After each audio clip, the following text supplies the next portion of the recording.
La andadura de Pittsburgh para aunar esfuerzos y conseguir otra ciudad inició en 1944. Buscaban un aire más limpio para su entorno industrial. Así comenzó la Allegheny Conference, el Pittsburgh Aurrera.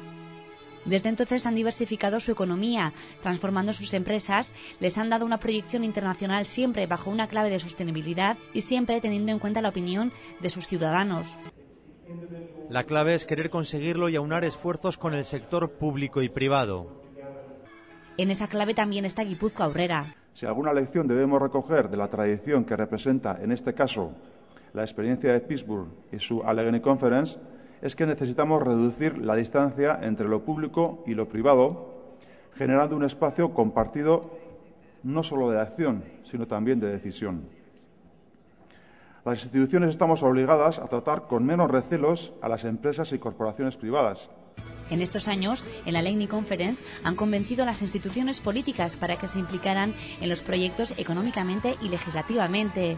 La mayoría del dinero sale del sector privado.